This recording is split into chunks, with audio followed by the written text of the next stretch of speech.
So I won't let this all day no more, no more. Hey guys, so today on the vlog, it is Tuesday, and we're gonna go to the beach today after school. Right now we're just waiting to go to school, but I'm outside and I just spotted something kind of scary. Hello Kitty, yeah. That could be it. I don't know if that's a moth or a butterfly. Poke it, you won't. It's huge. I think it might be dead. I think it's like as big as my hand. Not right here, obviously, but I think it's dead. it might be. Should I throw my shoe at it? Like, yeah. Okay. Hold my phone. Okay. Don't drop it. Idiot. Got him.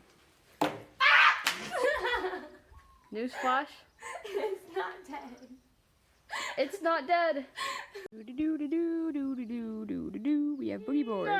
We have an idiot. We have our stuff. Yay! In order to see the idiot, you would have to make the camera in selfie mode.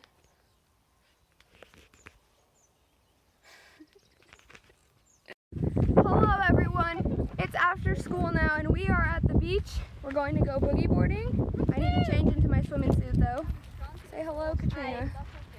There's them. Where'd they go? There they are. Yeah, so it'll be fun. Probably. Wow, look at the ocean. So it turns out we're actually not going to this beach because it's not the best for swimming or anything, and the people we were supposed to meet texted this morning and said that they were not going to meet us here, but someone I did not get the text did not see the text. I did not get a text message. There was no text message to see. Anyways, so we're gonna go find a different beach to go to and hopefully that works. So we got out of the water. It looked like a hot mess, but yeah, we had fun in the ocean over there. Hi Alex. Hey. It was Alex's first time in the ocean here with like her swimsuit and everything. Jay made the